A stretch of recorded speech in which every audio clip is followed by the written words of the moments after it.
Yukira G5, c'est sa carte d'identité. G5, sa guyanité et sa ville, Makuria, pour le 5, un quartier.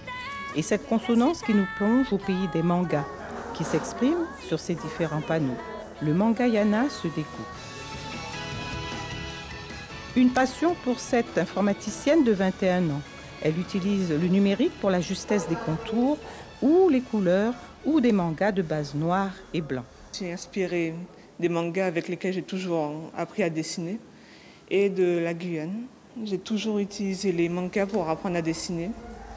Vu que j'ai appris en autodidacte, je me suis perfectionnée en lisant les mangas, en redessinant, en cherchant les techniques que les créateurs originaux ont utilisées pour arriver au rendu final. Invitée par les organisateurs de cette exposition, dite éphémère et animée par des réalisations de jeunes du centre, c'est une première et une révélation. Je l'ai rencontrée dans le milieu professionnel. Elle m'a fait part de ses petites... de ce qu'elle sait faire, en tout cas au point de vue informatique, et que ça fait plusieurs années qu'elle s'essaye à différentes techniques. J'ai voulu la mettre à l'honneur parce que c'est une personne jeune. Et comme je m'occupe justement de la jeunesse, il était temps qu'on voie le travail qu'elle avait fourni. Oui, j'aime bien les mangas et surtout les dessins qu'elle a fait, ils sont beaux. Non, je ne l'avais pas encore vu, je voyais plutôt les dessins animés, les livres, mais pas cette version-là.